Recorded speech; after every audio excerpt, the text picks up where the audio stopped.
SwayamPrabha. Digital India. Educated India.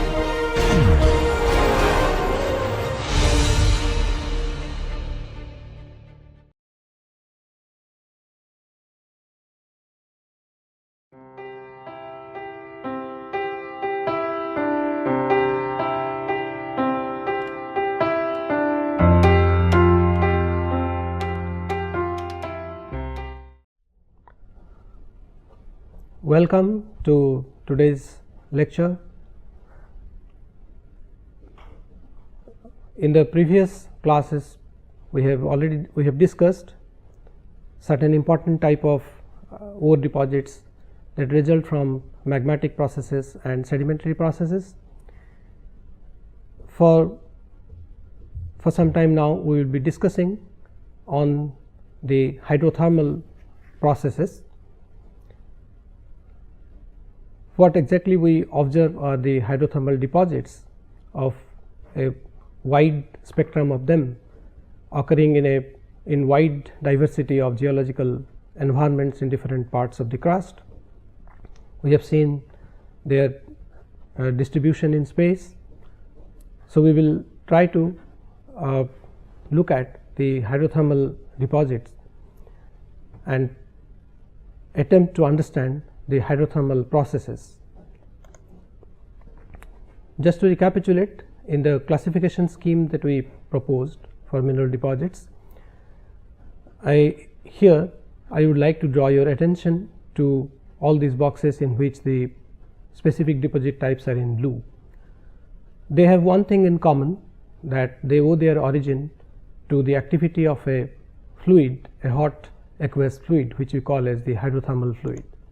Similarly, in our classification to the ore deposits to syngenetic and epigenetic, here also all these that is marked in red, the volcanogenic massive sulphide deposit, the sediment hosted massive sulphide deposits, the epithermal deposits in young volcanic islands, the Mississippi Valley type deposit, metamorphogenic gold silver deposit, and so on.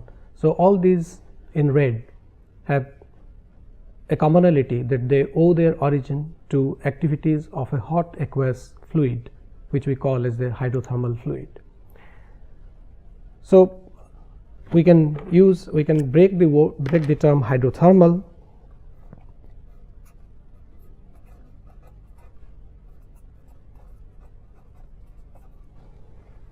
as hydro is for water and thermal is for heat.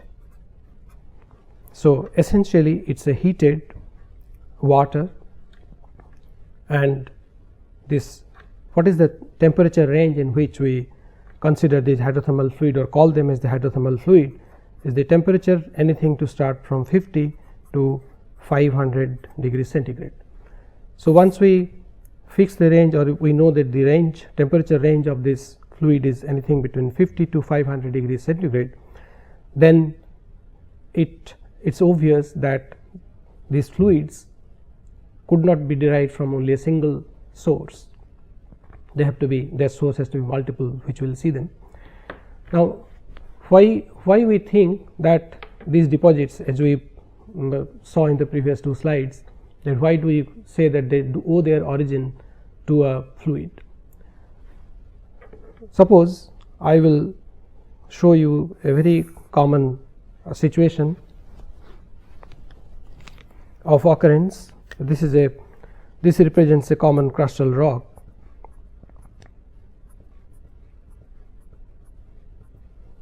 and now here I observe that there is an ore body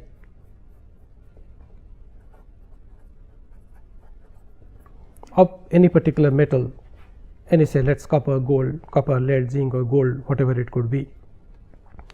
Suppose it's an ore body of a sulphide containing, and this contains, suppose, quartz as the gangue plus any of our sulphide minerals, let us say galena, which is PBS.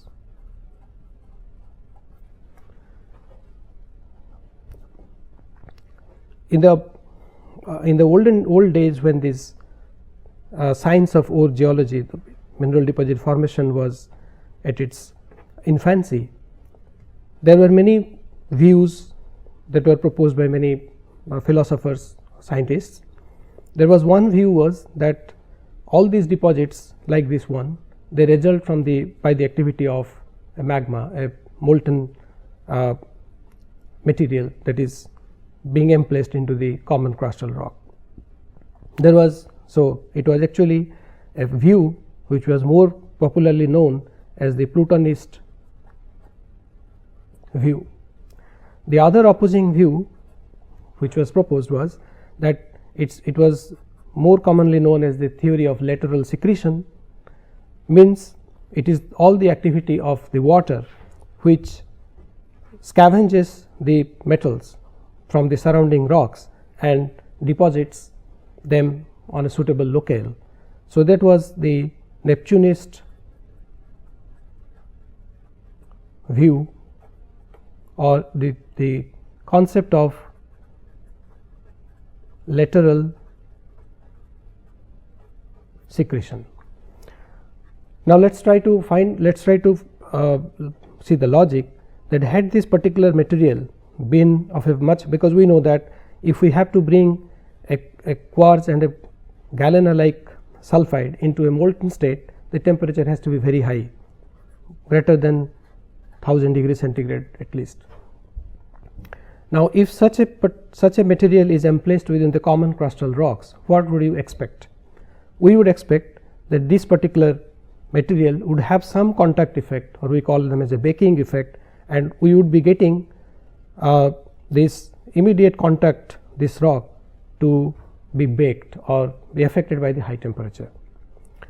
In most of the cases, all the deposits that we put them under the category of hydrothermal, and whenever they occur in such kind of forms as veins or as spaces occupying open spaces that are created in common rocks, we actually do observe that instead of having such kind of a contact effect of very high temperature contact effect, what exactly we see that the material, the rock, in the immediate contact and when we move away to the fresh rock, they all show the evidence of addition of fluid, or they are hydrolyzed, or they are essentially, we call them as hydrothermal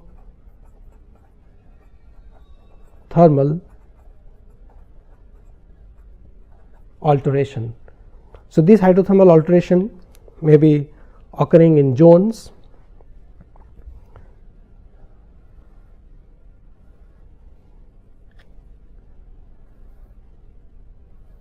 maybe they are symmetrically arranged, there may be just about one or even multiple such zones. Typically they are characterized by presence of some hydrothermal alteration minerals, which we will discuss in details in the later classes, where we will be looking into the process. So, this gives us first hand information that this particular process of mineralization or emplacement of this particular ore body is not in the form of a molten material or a magma, rather it came in the form of fluid, and that is how it has hydrolyzed or has affected the rock, surrounding immediate rock, which we call as the country rock, by hydrolyzing them or altering them, or causing some alteration characterized by hydrothermal alteration minerals. Second is that, so this kind of hydrothermal alterations could be hydrolysis, carbonation, silicification, the addition of silica, and many other kind of situations. And the second most direct evidence come from what I showed in the distributional peculiarities of mineral resources, by looking at the ocean floor hydrothermal systems and such land based geothermal systems, where we see that a hot aqueous fluid is in action in giving rise to mineralization. So, that gives us the most direct evidence in favor of a hydrothermal origin of many of these mineral deposits. And the other one is that when we examine such minerals from these deposits, we see tiny fluid filled cavities called fluid inclusions, or they are supposed to be the remnants of the fluid from which the mineral deposit is formed. So, since we have defined temperature range of 50 to 500 degrees Celsius for this ore fluid.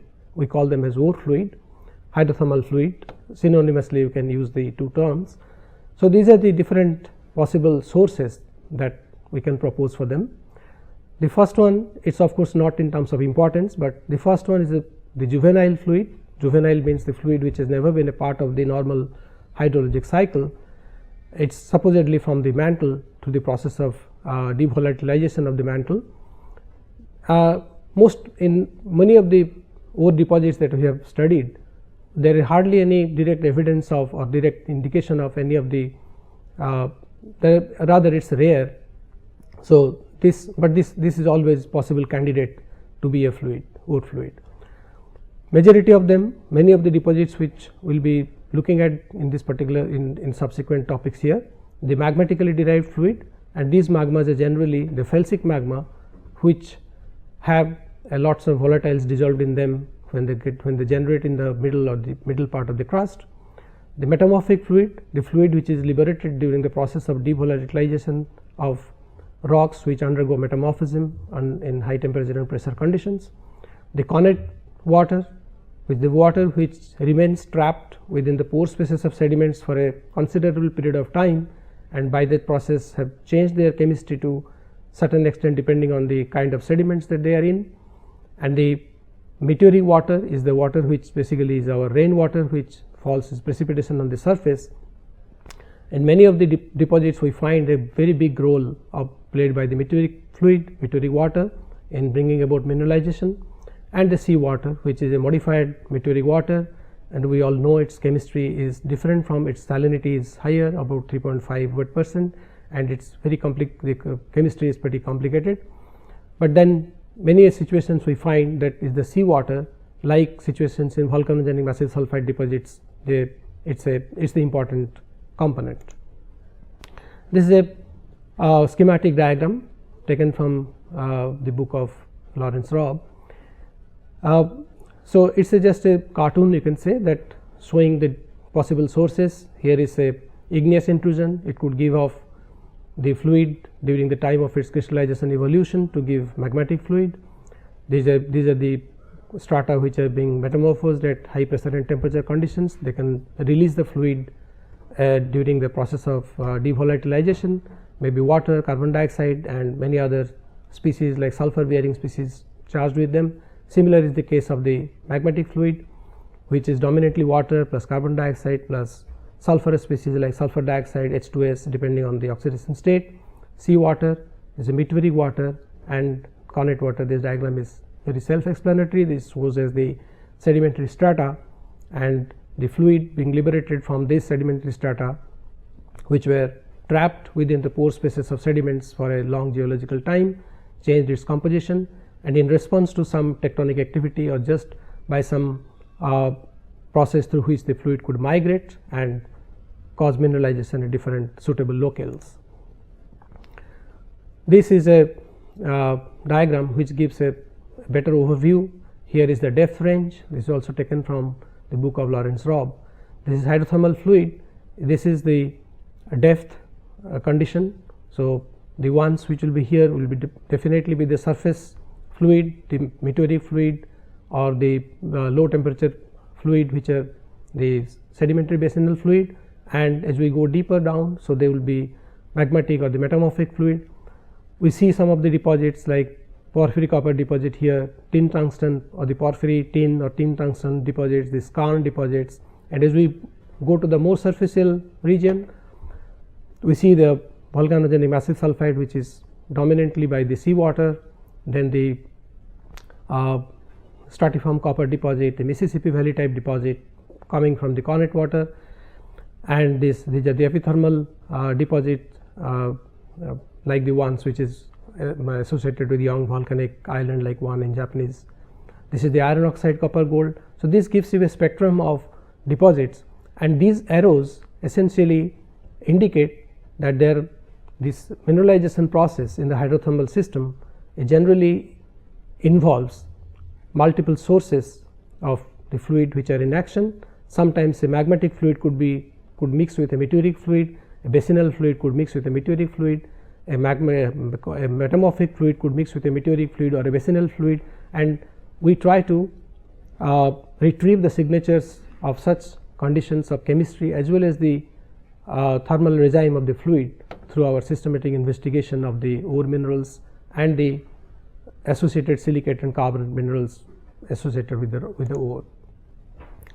Now, since we are talking about the fluid sources coming from a meteoric source or magmatic or metamorphic or cornet and so on, the question that we posed, that do we have any identity for such deposits? The answer is yes, we do have. If we are able to sample the remnant of that particular fluid which has caused the mineralization, and we analyze the oxygen isotope ratio, then we would be possibly be able to point out to identify the what kind of fluid actually gave rise to a hydrothermal deposit. This is a diagram on which you could see that the line here is the line for the meteoric water, which is known as the meteoric water line, which follows an equation could be fit to this particular meteoric water line, which is the way del D is equal to 8 into 10 to the power of 18 8 into del 18 O into 10, and this is shown as the standard, that this standard mean oceanic water. Now, here what basically you see that these are the areas where the gray areas, they indicate the three different basins, the Alberta basin, Michigan basin and the Gulf Coast. These are the areas where you get mineralization of base metals like lead and zinc, and it gives a region in which there is variation of both the oxygen isotope delta 18 O and del D, and this area we could see that the metamorphic fluid region is defined by this box, and the magmatic fluid is defined by a box, and they do have an overlapping area, because we all know that magmatism or the melting is the regime of melting of crustal rocks, so overlaps with the conditions of highest conditions of metamorphism with increasing temperature and pressure conditions. So, we do get an overlapping area, and many of the geothermal systems, they show a variation in the horizontal direction without any variation in the hydrogen or the deuterium isotope, and so this gives us a broad idea that the fluid sources could be identifiable. Just for your recapitulation, we all know that the parameter that we are representing as del 18O, because we know that oxygen occurs in three isotopes 18O, 17O and 16O, and we consider only these two isotopes whose abundance is more, and they can be analyzed, their ratio can be analyzed by standard techniques. So, del 18O of any particular mineral or a fluid I can represent as the ratio of 18O by 16O in the sample divided by 18O by 16O in a standard. That's the one which I showed on the diagram as the standard mean oceanic water is a standard, minus 1 into 1000. So, this is the value. Similarly, you also do define del D, which is actually del of 2H, can be defined also with respect to that standard. Now, we go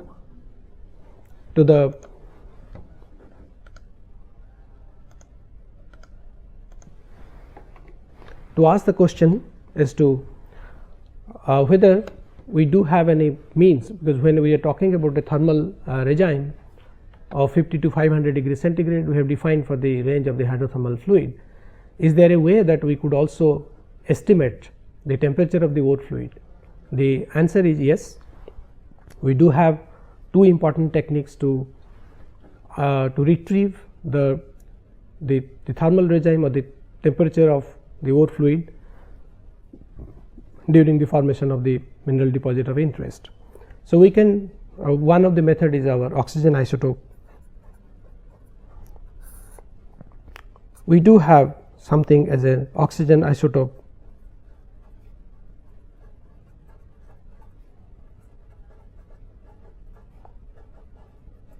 thermometry.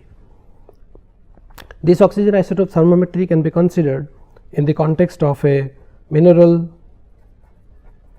versus mineral,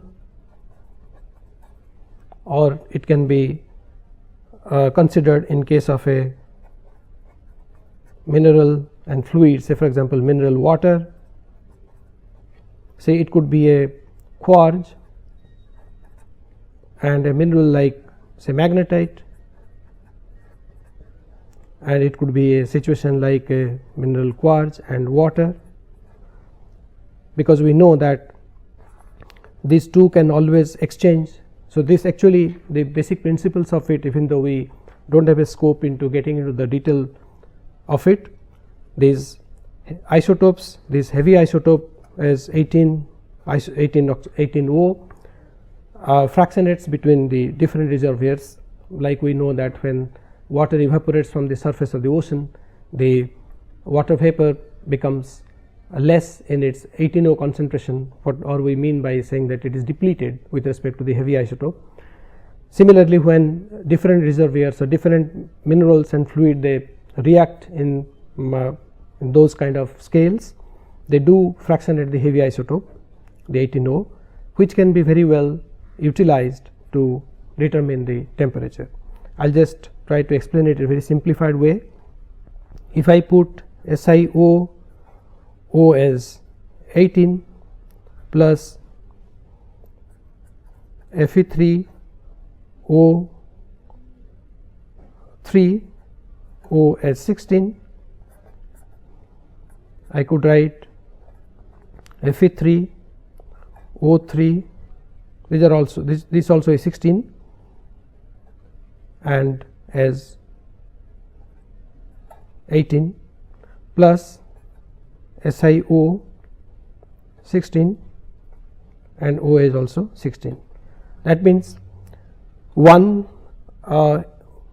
exchange, there has been one exchange of the one site, the exchange has taken place in 116O site in magnetite from the 18O site of silica, and this magnetite has become enriched with respect to the heavier isotope. So, this is quartz, this is magnetite, this is also magnetite, this is quartz. Since this is being written in the form of an equation, this equation will have an equilibrium constant K, and this equilibrium constant K will always be a function of temperature. So, if we can build up or you can develop the relationship between this equilibrium constant K and this kind of a fractionation which is going on between two entities, like here in this case two minerals as quartz and magnetite, and if we are able to analyze the ratio in them, then we will be able to formulate the thermometry. For example, I will represent R quartz and R magnetite and define a parameter alpha as R, does not depend what the way I am writing, maybe R magnetite by R quartz. So, this particular so R is essentially the ratio, that is the 18O by 16O in the magnetite divided by 18O 16O in quartz.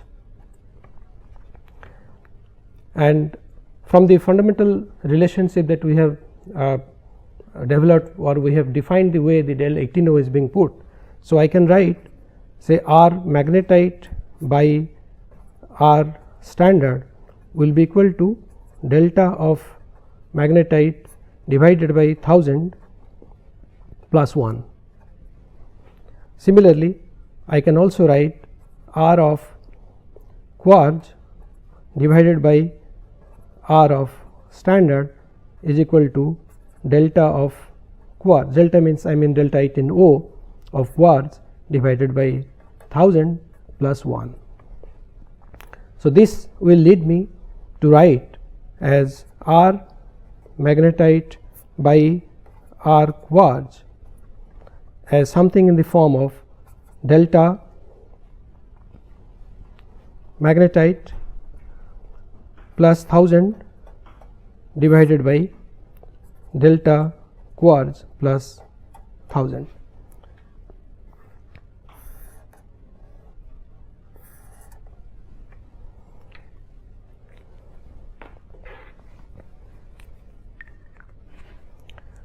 So, I know that this is essentially as alpha. Now, if alpha is much less than 1, then an approximation is used that ln of alpha will be equal to alpha minus 1. So, then here the ln of alpha can be put as delta magnetite minus delta quartz here, because this will be if I put alpha minus 1. So, the 1000 will get cancelled and this will give me